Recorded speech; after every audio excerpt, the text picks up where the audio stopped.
Hello everybody. I welcome you all in this interesting subject yoga. Do you know what is yoga? Let's study in this presentation. Picture displayed on the screen is of Maharshi Patanjali.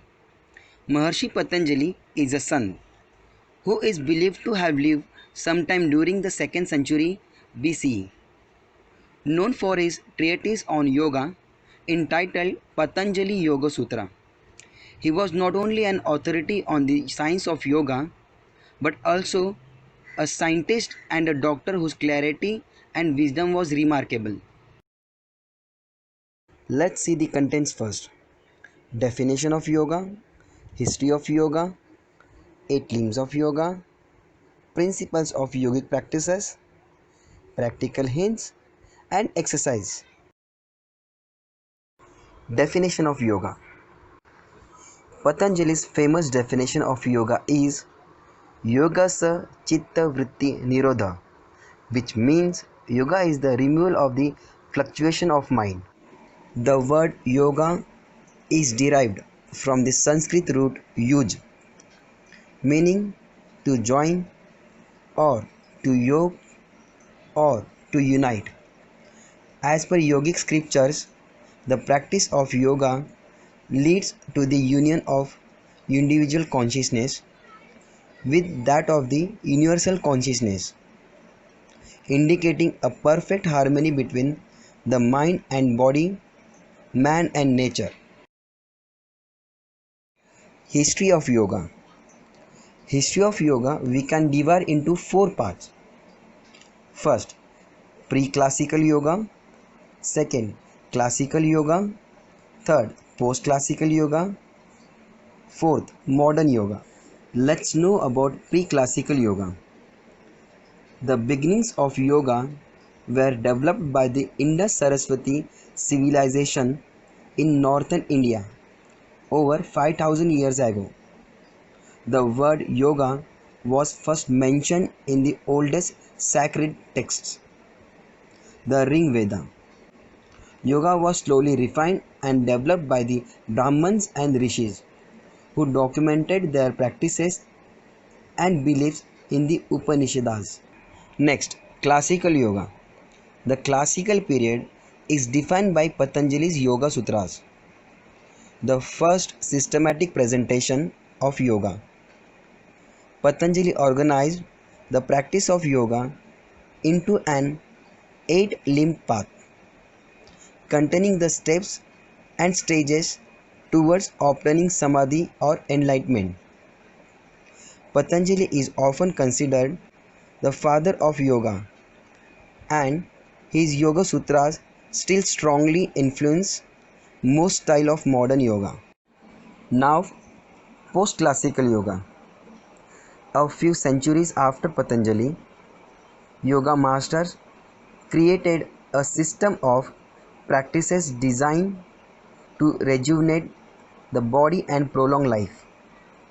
They developed Tantra Yoga with radical techniques to cleanse the body and mind, to break the knots that binds us to our physical existence. Modern yoga. In the 1920s and 30s, Hatha Yoga was strongly promoted in India with the work of T. Krishnamacharya, Swami Shivananda, and other yogis practicing Hatha Yoga. 8 limbs of yoga. The 8 limbs of yoga are: number 1, Yama; number 2, Niyama; number 3, Asana; number 4, Pranayama; number 5, Pratyahara; number 6, Dharana; number 7, Dhyana; number 8, Samadhi. Let's learn limbs of yoga one by one. Yama. Yama is the first element among the 8 stages of Patanjali's Ashtanga Yoga. Yama is also sometimes called the 5 restraints because it is described what one should avoid to advance on the spiritual path. Here is the list of the 5 restraints. Ahimsa, non-violence or harmlessness. This cannot always be practiced literally, since it is not always possible in the normal course of living. Even washing one's hand kills bacteria. To perfect ahimsa, one must not wish harm on any creature. Satya, non-lying or truthfulness. This does not mean to be tactless, but to always tell the highest truth. It is in the restraint category because if one restrains oneself from wishing things were other than they are, one will always tell the truth. Asteya. Asteya means not wishing for more than one has or for what another has. Brahmacharya. Sexual self-restraint. Literally means flowing with Brahma. This is often translated as celibacy, but can also just be taken as sexual self-control or overcoming sexual desire.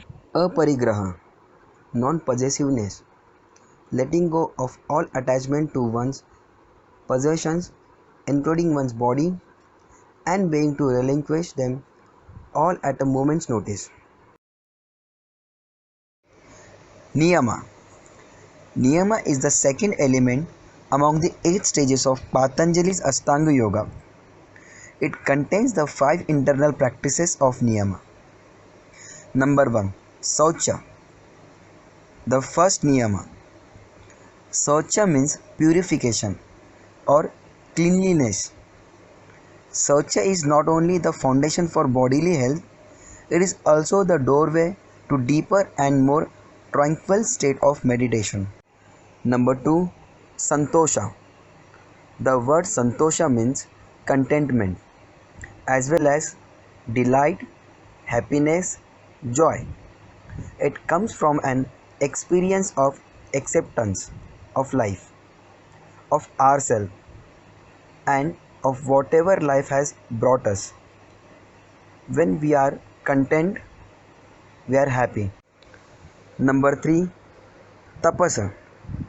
The literal definition of tapasa is heat. In this case, the heat that builds during periods of determined effort. Tapas accompanies any discipline that is willingly and gladly accepted in order to bring about a change of some kind. Number 4. Swadhyay.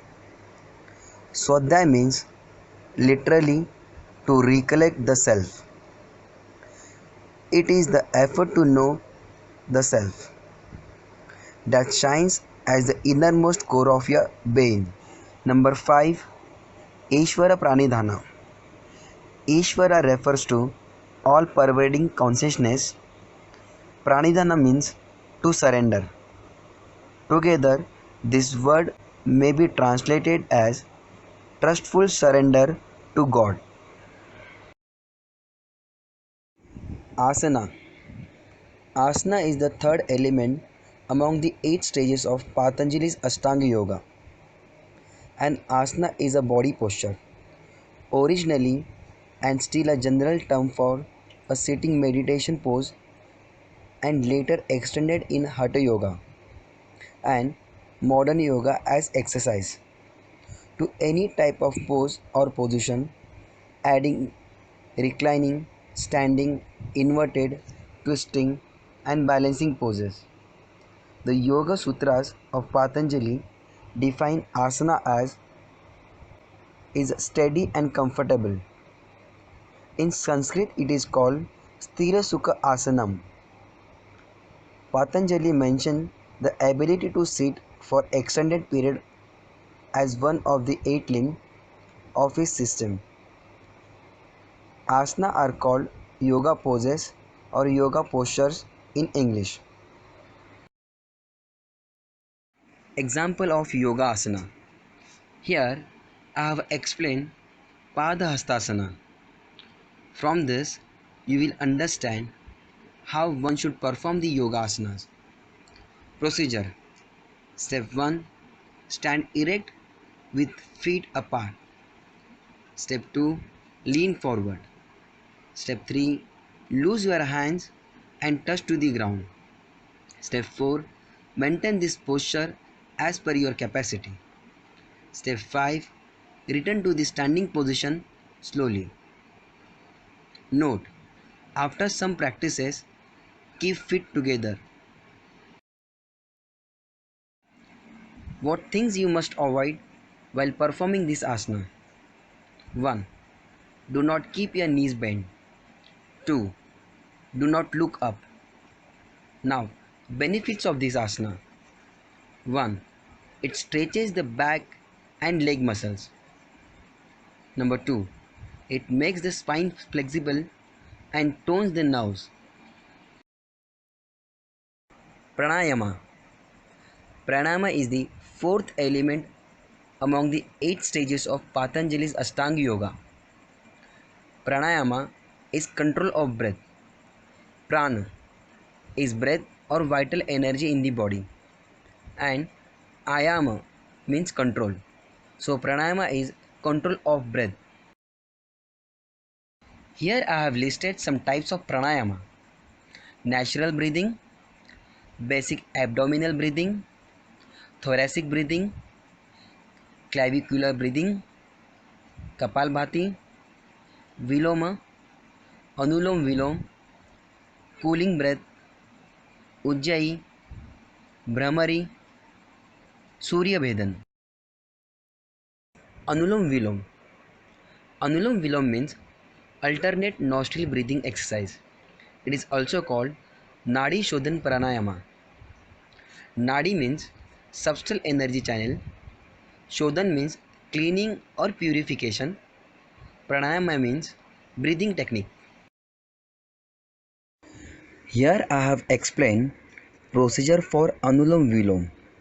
Step 1. Sit comfortably with your spine erect and shoulder relaxed. Keep a gentle smile on your face. Step 2. Place your left hand on the left knee and palm open to the sky or in Chin Mudra. Step 3. Place the tip of the index finger and middle finger of the right hand in between the eyebrows, the ring finger and the little finger on the left nostril, and the thumb on the right nostril. We will use the ring finger and little finger to open or close the left nostril and thumb for the right nostril. Step 4. Press your thumb down on the right nostril and breathe out gently through the left nostril. Step 5. Now breathe in from the left nostril and then press the left nostril gently with the ring finger and little finger, removing the right thumb from the right nostril. Breathe out from the right. Step 6. Breathe in from the right nostril and exhale from the left. You have now completed one round of Nadi Shodhan Pranayama. Continue inhaling and exhaling from alternate nostrils. Step 7. Complete 9 such rounds by alternately breathing through both the nostrils. After every exhalation, remember to breathe in from the same nostril from which you exhaled. Keep your eyes closed throughout and continue taking long, deep, smooth breaths without any force or efforts. Now, let's see the small video clip through which you will understand in better way how to perform Anulom Vilom. Person at a center is a Yoga Guru Baba Ramdev, performing Anulom Vilom along with his 2 disciples. We'll practice this from the left as well as the right side of the nose. Close the right nostril and through the left nostril inhale slowly. Inhalation is now complete. Now close the left nostril with the middle and the little finger.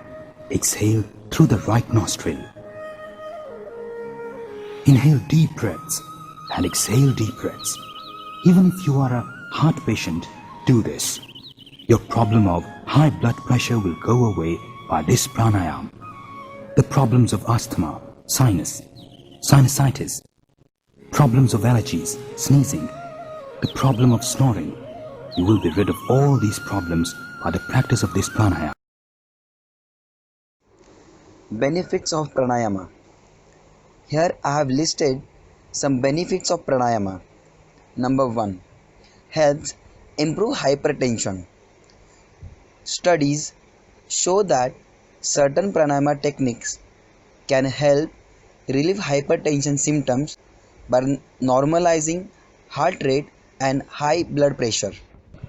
Number 2. Helps improve digestive system function. When you pair pranayama with belly breathing, you activate the diaphragm, the dome-shaped muscle that sits under your lungs and above your digestive and internal organs.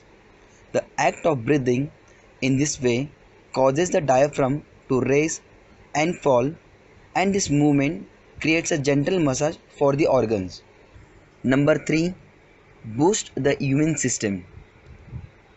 This same diaphragmatic movement also helps to stimulate the movement of lymph fluid containing white blood cells. Preliminary studies also show that adding breath retention to your practice can also improve immune function. Pratyahara. Pratyahara is the fifth element among the 8 stages of Patanjali's Ashtanga Yoga. Pratyahara is derived from two Sanskrit words prati and ahara, with ahara meaning food or anything taken into ourselves, and prati, a preposition meaning away or against. Together they mean weaning away from ahara or simply ingestion. Pratyahara refers to the withdrawal of the 5 senses from external objects to be replaced by the mentally created senses of an enlightened deity. This phase is roughly analogous to the physical isolation phase of Guhya Samaj Tantra. Dharana. Dharana is the 6th element among the 8 stages of Patanjali's Ashtanga Yoga. Dharana is translated as collection or concentration of the mind, or the act of holding, bearing, wearing, supporting, maintaining, retaining, keeping back a good memory, or firmness, steadfastness, certainty. This term is related to the verbal root dri, to hold, carry, maintain, resolve. Dharana is a noun. Dhyana. Dhyana is the 7th element among the 8 stages of Patanjali's Ashtanga Yoga. Building upon asana, pranayama, pratyahara, and dharana. The word dhyana comes from the Sanskrit word dhyayi, which means to think of. Dhyana involves concentration and meditation on a point of focus, with the intention of knowing the truth about it. This deeper concentration of the mind is the instrument of the self-knowledge, where one can separate illusion from reality and eventually reach the ultimate goal of yoga, samadhi. Samadhi. Samadhi is the 8th element among the 8 stages of Patanjali's Ashtanga Yoga. Samadhi is also called Samapti. Samadhi is a state of meditative consciousness. In the yogic traditions and the Buddhist commentarial tradition, on which the Burmese Vipassana movement and the Thai forest tradition rely, it is a meditative absorption or trance, attended by the practice of dhyana. In the oldest Buddhist suttas, on which several contemporary Western Theravada teachers rely. It refers to the development of a luminous mind which is equanimous and mindful. After understanding 8 limbs of yoga, let's move to the principle of yogic practices. In this, we have following principles of yogic practices: general principles, principle for asanas, principle for pranayama, and principle for meditation. Following are the general principles of yogic practices. Number 1. All yogic practices are psychophysiological in nature, and all these individually or collectively help to attain the objectives of yoga. Number 2. Yogic practices have complementary relationship, and one practice is helpful for performance of another. Number 3. Yogic practices give better result if performed in a particular sequence. Number 4. Performance of yogic practices should not lead to fatigue. Principles of asana. Number 1. Asana is a particular posture of the body to be maintained. It is not a dynamic activity of a repetitive type. Number 2. In asana, stretch is more important than the repeated contraction and relaxation. Number 3. No jerky actions are involved in the asanas. Number 4. Due regard is given to one's limitations of age, sex, and bodily conditions during the performance of asanas. Number 5. Stability and comfort are the two basic characteristics of asanas. Number 6. One is expected to maintain the asana within comfortable limits and try to relax more and more. Number 7. Energy expenditure in asana is minimum. Number 8. The asana to be performed should be based on the principle of progression. The simple asana should be practiced before the difficult one are tried. Number 9. Main purpose of asana is to bring about flexibility and suppleness of the body and contribute the steadiness of the body and mind through the medium of optimum muscle. Number 10. It is the pattern of asana that is more important than the final posture of asana. Principles of pranayama. First principle. Practice of pranayama presupposes stability of body obtained through the practice of asana. Principle number 2. Every round of pranayama consists of 3 respiratory phases, namely inhalation, retention, and exhalation. But retention phase alone signifies pranayama, inhalation and exhalation being complementary and supplementary phases. Principle number 3. There is a particular time ratio between these phases, which varies from 1:1:2 to 1:4:2 according to the capacity of an individual. Principle number 4. The emphasis is given on the slow and prolonged expiration in pranayama. Principle number 5. Due control is exercised on the movement of the abdomen during pranayama. Inhalations are accompanied by controlled abdomen while the abdomen is gradually pressed during exhalation. Principle number 6. Retention phase called Kumbhaka is always accompanied by the performance of Jalindhar Bandha. Principle number 7. There is an airway resistance offered during inspiration and expiration phases of pranayama.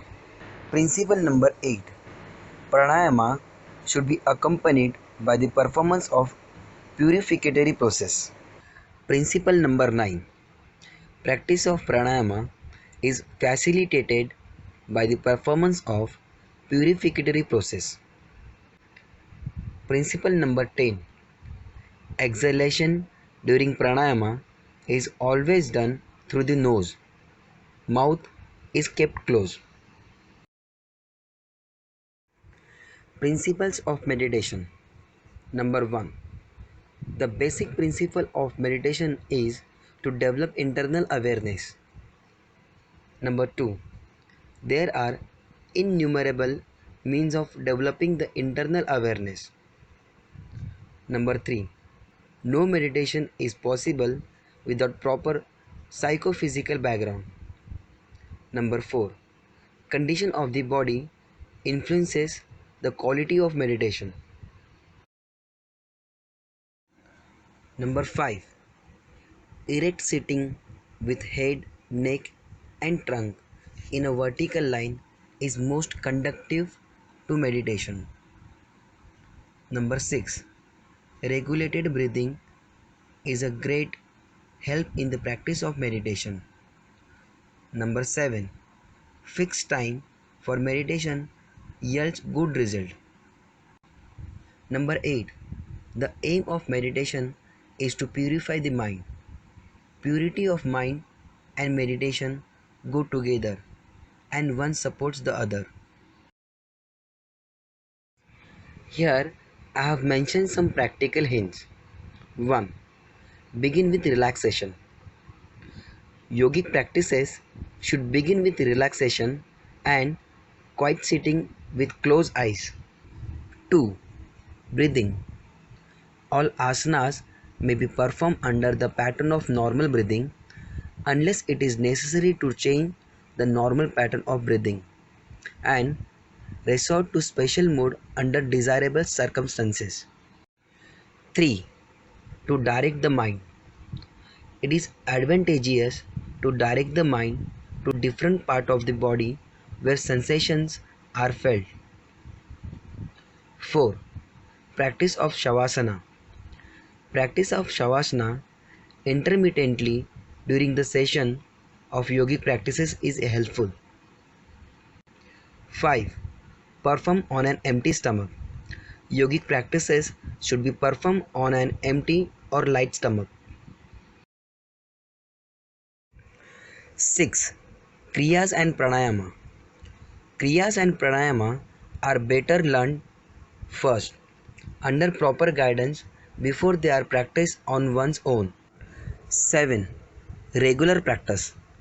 Regularity in the practice is more important than the intensity.